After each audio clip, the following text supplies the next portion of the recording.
اعوذ باللہ من الشیطان الرجیم بسم اللہ الرحمن الرحیم۔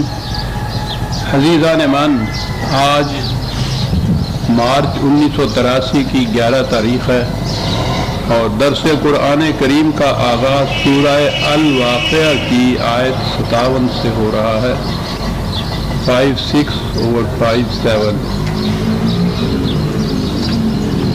سابقہ آیات میں دو باتیں سامنے آئی تھیں نمایاں طور پر۔ ایک تو یہ کہا گیا تھا کہ جہنم کی زندگی یا جہنم میں جانے والے وہ لوگ ہیں جو دوسروں کی محنت کو سلب کر کے عیش اڑاتے ہیں، مترفین، دوسروں کی محنت کو ایکسپلائٹ کر کے دوسروں کی محنت کی کمائی کا عیش اڑانے والے، سرمایہ داری کا پورا نظام اس میں آ جاتا ہے۔ یہ جہنم والے، ان سے جب کہا جاتا تھا کہ یہ جو کچھ تم کر رہے ہو یہ تو بہت بڑا جرم ہے انسانیت کا، اس کا نتیجہ تباہی ہوگا، وہ کہتے تھے کہ ہماری زندگی تم دیکھو، یہ جہنم کی زندگی ہے، ہر قسم کی آسائشیں، آرائشیں، سامان ذکر و نوش، ہر قسم کی زندگی کے ساز و سامان ہمیں حاصل ہیں، اس سے اور بہتر زندگی کیا ہو سکتی ہے؟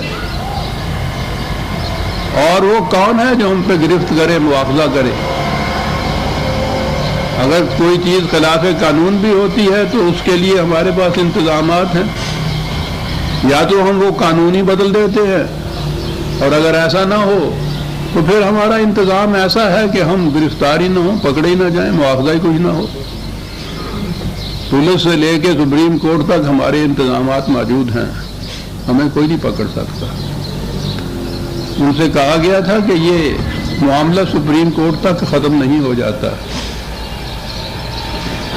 حتیٰ کہ تمہاری اس زندگی تک ہی ختم نہیں ہو جاتا، زندگی آگے چلتی ہے، اور جو کچھ یہاں کیا جاتا ہے اس کے نتائج سامنے آ کر رہتے ہیں، خواہ اس زندگی میں سامنے آئیں یا اس کے بعد کی زندگی میں سامنے آئیں۔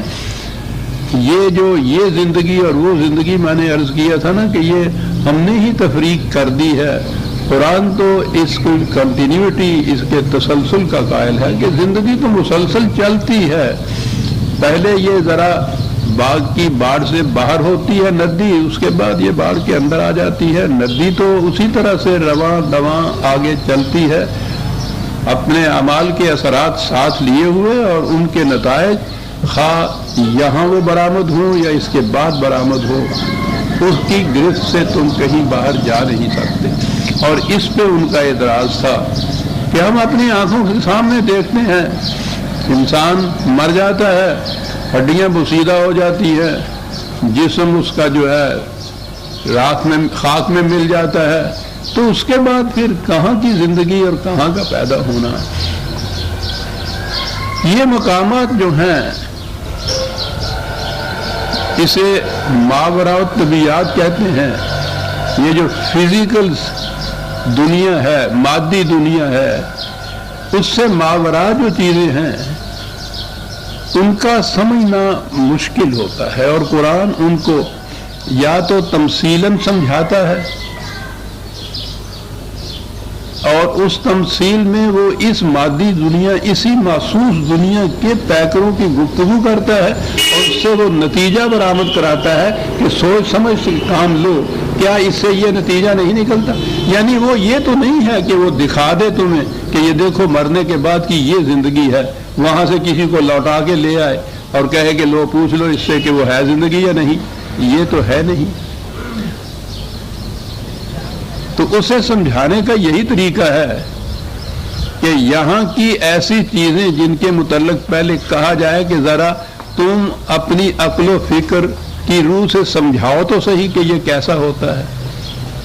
اگر اسی چیز کے متعلق تم کہہ سکو کہ ہے تو واقعہ یہ، لیکن ہم بتا نہیں سکتے کہ یہ کیسے ہوتا ہے، تو کہو تو پھر ٹھیک ہے نا، یہ اعتراض تو بات نہیں نا کہ کیونکہ ہماری سمجھ میں نہیں آ سکتی بات اور تم کو عقلی طور پہ ہمیں سمجھا نہیں سکتے، اس واسطے ہم اس کے وجود سے انکار کرتے ہیں۔ اور پہلی چیز اس کے لیے اس نے یہ کہی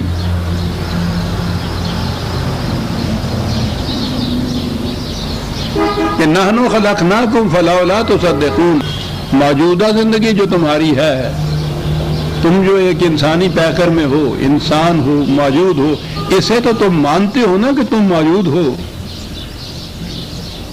ذرا غور تو کرو کہ یہ تم کس طرح سے موجود ہوئے۔ افرأیتم ما تمنون اانتم تخلقونہ ام نحن الخالقون، کہا یہ زندگی کی ابتدا جو ہوئی، یہ بچے کی پیدائش کو لے لیجئے، وہ کہا کہ وہ سوچو تو صحیح، یہ مادہ تولید جو ہے اس میں کروڑوں کی تعداد میں یہ جرثومے یا سیلز ہوتے ہیں، ایک سیل نر کا ایک مادہ کا اس کے اختلاط سے ابتدا ہوتی ہے، وہ اتنے چھوٹے ہوتے ہیں کہ خوردبین کے سوا دیکھے بھی نہیں جا سکتے۔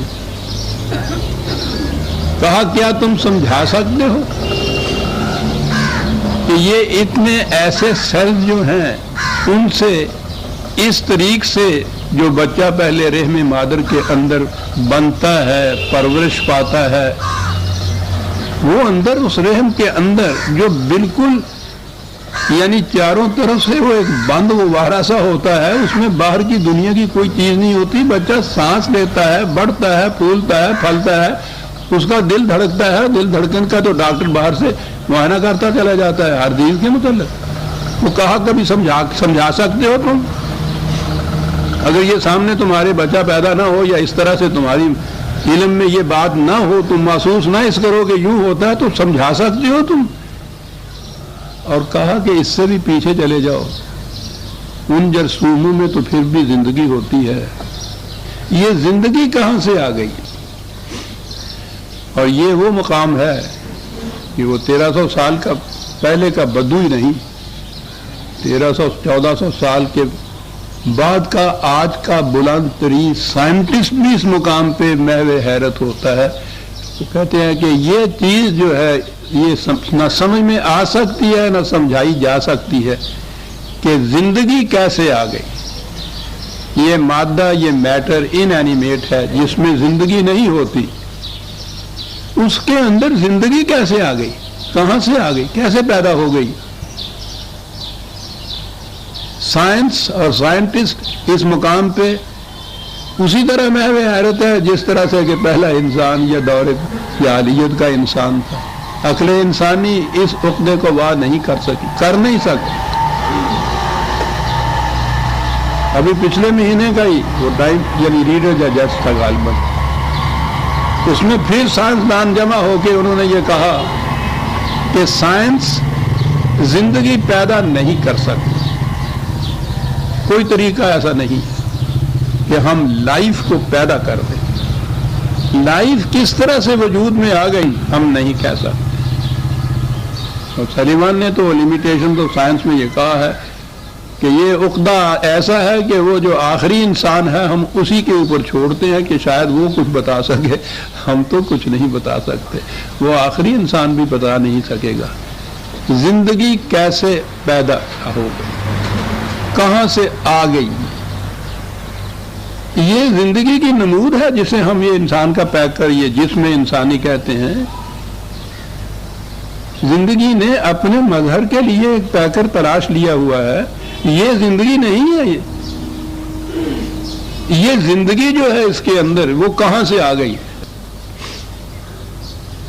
اسے کوئی ذہنی ترقی، سائنس کے انکشافات اسے کوئی حل نہیں کر سکا، نہ اس کا کوئی جواب دے سکا۔ کہا یہ بتاؤ تم کہ یہ جو اس جرثومہ اولی میں زندگی آئی اور پھر اس جرثومے سے ایک رحم مادر کے اندر اس انداز سے ایک بچہ بنا کہ اس کی وہاں نشو و نما بھی ہو رہی ہے، غذا بھی مل رہی ہے، سانس بھی لے رہا ہے، دل بھی دھڑک رہا ہے، پرورش پاتا چلا جاتا ہے، ہر چیز بنتی چلی جاتی ہے۔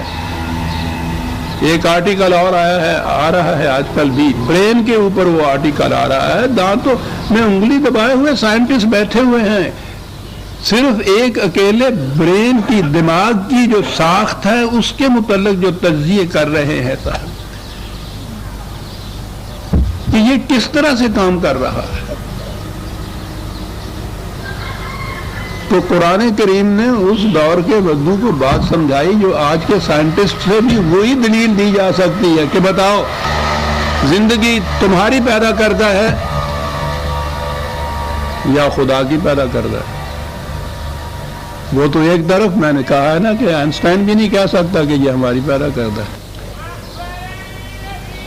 تو کہا کہ یہ تم مانتے ہو، اس پہ تو تمہیں نہ حیرت ہوتی ہے نہ اس سے تم انکار کرتے ہو کہ یہ کیسے وجود میں آ گئی یا یہ ہو نہیں سکتا، یہ تو تم نہیں کہتے کیونکہ یہ تمہارے سامنے ہے۔ اور اسی سے اگر ہم بات یہ آگے چلائیں کہ وہ جس نے زندگی کی ابتدا کی تھی وہی جسے تم کہتے ہو کہ مرنے کے بعد کی زندگی، اس کے لیے مشکل کیا ہے؟ یہ نحن قدرنا بینکم الموت وما نحن بمسبوقین علی ان نبدل امثالکم، کیا بات ہے، وننشئکم فیما لا تعلمون، یہ ہمارے بنائے ہوئے قوانین ہیں جس کی روح سے یہ تمہارے جسم کی مشینری اس طرح سے چلتی رہتی ہے، اور پھر چلتے چلتے انہی قوانین کے تابع ایک دن اس کی نقل و حرکت ختم ہو جاتی ہے، یہ مرتا ہے یہ جسم انسانی۔ کہا کہ یہ ہمارے لیے کیا مشکل ہے، نبدل امثالکم، کیا بات ہے، یہی کہہ رہے ہو نا کہ یہ ہمارا جسم گل سڑ جاتا ہے تو پھر زندہ ہونا کیا ہوا؟ کہنے کہ کیا مشکل ہے ہمارے لیے کہ یہ دوبارہ جو پیکر ہے اس کی جگہ کوئی دوسرا پیکر لے آئے، یہ بھی تو ہمارے ہی قوانین کا پیدا کردہ پیکر ہے نا، اس پیکر کے گل سڑ جانے کے اوپر تم کہتے ہو کہ زندگی ختم ہو گئی، آگے نہیں چلتی۔ پیکر اور زندگی کا کیا تعلق؟ زندگی تو اس وقت بھی موجود تھی جب تمہارا یہ پیکر موجود نہیں تھا۔ بدلنا امثالکم، یہ تمہارے پیکر جو ہیں جن کو تم نے سمجھا ہے کہ اصل حیات یہی ہے، یہ نہ رہے تو زندگی ختم ہو جائے، ان پیکر کو بدل کے زندگی کو اسی طرح سے آگے چلانا ہمارے لیے دشوار کیا ہے؟ وَنُنشِئَكُمْ فِي مَا لَا تَعْلَمُونَ، اور پھر تمہیں وہ پیکر عطا کریں یا وہ زندگی عطا کریں کہ جسے تم آج اپنی علمی سطح پر سمجھ نہیں سکتے۔ بڑی چیز کہی ہے سر، حیات آخرت اس کا وجود برحق ہے، اور دلیل ہے یہ کہ وہ ابتدا جس نے کی ہے زندگی کی، غیر جاندار مادہ کے اندر زندگی کی ابتدا کی ہے جس نے، اور وہ جرثومہ ہے لائف کا، اور اس کے بعد وہ تمہارے پیکر میں آئی ہے لائف۔ اس کے بعد دشوار کیا ہے کہ وہ ایک نئے پیکر کے اندر زندگی آئے، لیکن یہ چیز جو ہے تمہاری علم کی گرفت میں نہیں آ سکتی، جس طرح سے کہ پہلی بات جو تھی کہ نتھنگنس جو تھی، عدم جو تھا، اس سے یہ وجود کیسے آ گیا، یہ بات بھی تمہارے علم کی گرفت میں نہیں آ سکتی، نہ آئی ہے نہ آئے گی، اس وقت تک بھی نہیں آئی، آ بھی نہیں سکے گی۔ تو کہنے لگے کہ تم انکار اس لیے کرتے ہو کہ اس کے بعد کی زندگی ہمارے علم کی گرفت میں نہیں آ رہی، تو تمہارے علم کی گرفت میں تو موجودہ زندگی بھی نہیں آ رہی، اس سے انکار کیوں نہیں کرتے؟ کتنی سطحی ہے تمہاری فکر کہ چونکہ یہ محسوس شکل میں تمہارے سامنے چلتا پھرتا انسان ہے، تم خود بھی ایک محسوس ہو، اس کا تو اقرار تم کرتے ہو، اور اسی بنیاد کے اوپر جب تم سے کہا جاتا ہے کہ یہ بھی تو نتھنگنس سے وجود میں آئی ہے، عدم سے وجود میں آئی ہے، زندگی تو تھی نہیں پہلے، وجود میں آئی ہے، لائی گئی ہے، کسی نے اس زندگی کو اس وجود میں وجود کی شکل عطا کی ہے، اس کو تو تم تسلیم کرتے ہو، اور علم تمہارا علم کی گرفت میں یہ بات تمہارے آ نہیں رہی کہ یہ کیسے ہو گیا، لیکن اس کے باوجود اس سے تم انکار نہیں کرتے، اور اسی بنا پہ اگر کہا جائے کہ صاحب یہ اسی طرح سے زندگی آگے چلے گی، اس سے انکار کرتے ہو تم، کہا سوچو تو صحیح، کیا دلیل قرآن دیتا ہے۔ وَلَقَدْ عَلِمْتُمُ النَّشَأَةَ الْأُولَىٰ فَلَوْلَا تَذَكَّرُونَ، یہ پہلی زندگی جو ہے یہ تو تمہاری علم کی گرفت میں آ گئے کہ یہ ہے موجود، چلتا پھرتا مادی انسان، یہ تو تمہاری گرفت میں آ گئی، لیکن وہ تو نہیں آئی کہ یہ زندگی بنی کس طرح، آئی کس طرح، وجود میں کیسے آئی، یہ تو تمہاری علم کے اندر نہیں آئی۔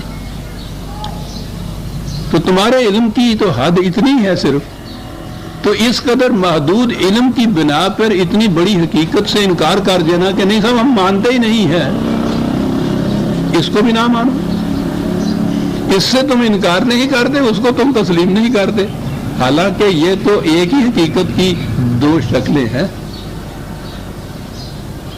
تو اس سے بات تم سمجھتے کیوں نہیں ہو کہ یہ ناممکن نہیں ہے زندگی کا اسی طرح آگے چلنا؟ اتنا تو کم از کم مانو نا کہ یہ ناممکن نہیں ہے، اور ممکن بنائے گا وہ جس نے یہ ممکن بنایا ہے۔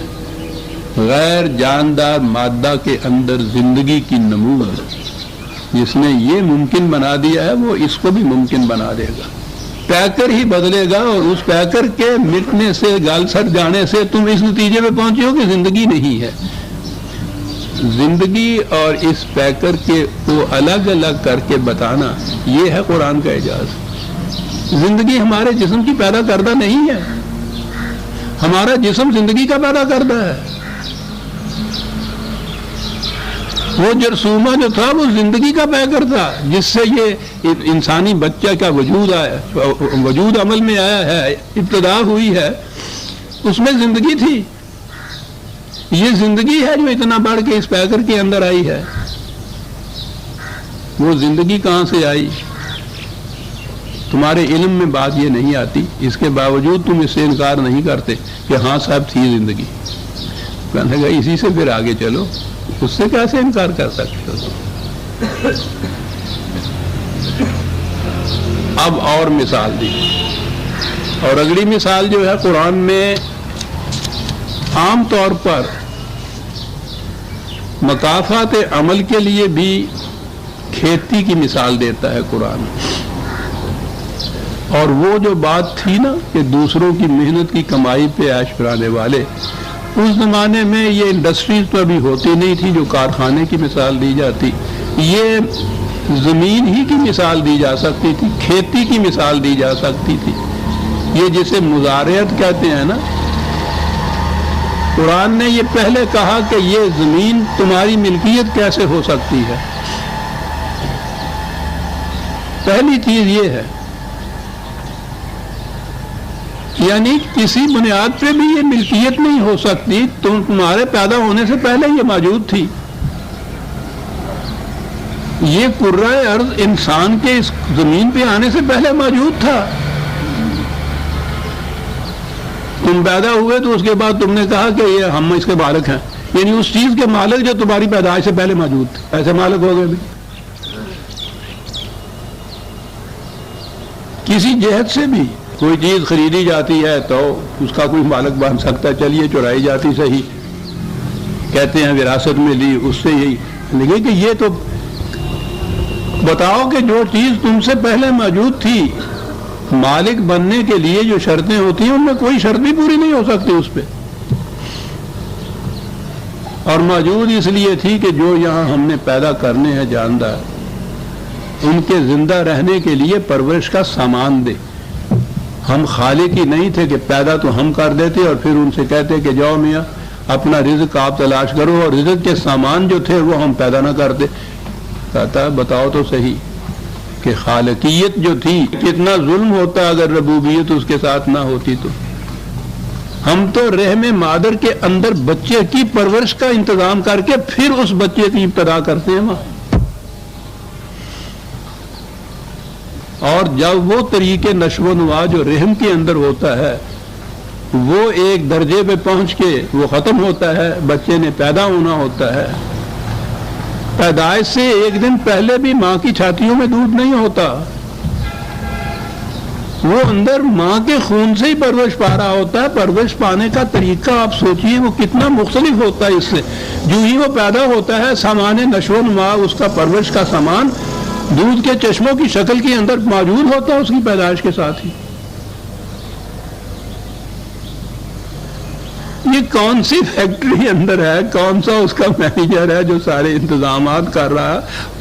کہا یہ پیش پا افتادہ چیزیں تمہیں نظر آتی ہیں کیونکہ موجود ہیں تمہارے سامنے، ورنہ ایک ایک قدم کے اندر تم محو حیرت رہ جاؤ گے ہوتا کیسے ہے یہ۔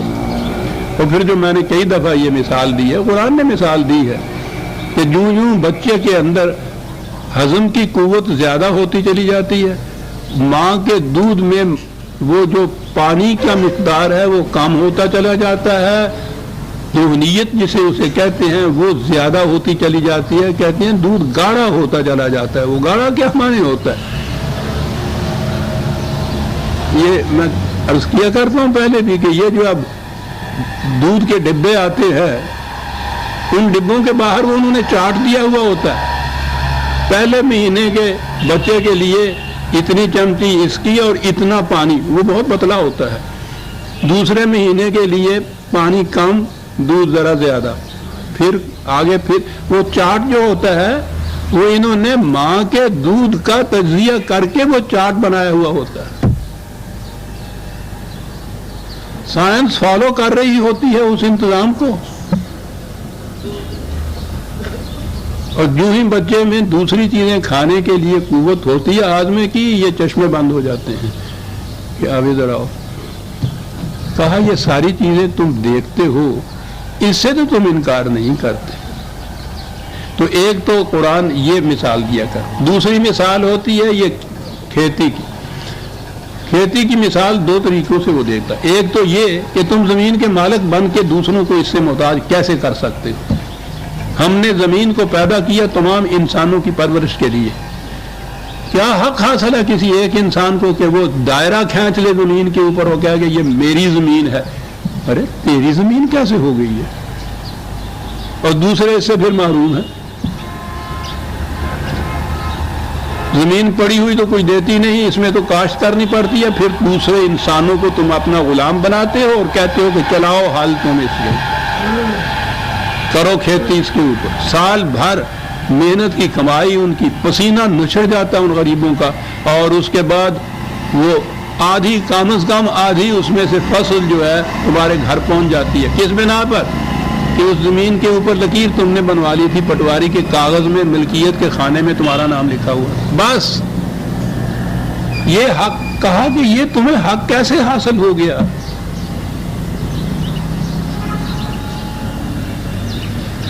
اور کاشت کرنے والے کے متعلق بھی کہا کہ ذرا سوچو تو صحیح، یہ جو آگے آیات آ رہی ہیں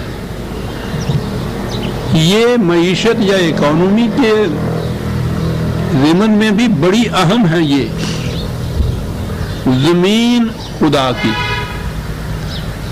اب آئے کاشت کرنے والا۔ قرآن کا نظام یہ ہے، میں پہلے عرض کر دوں کہ معاوضہ یا صلہ محنت کا ہے، سرمایہ کا نہیں۔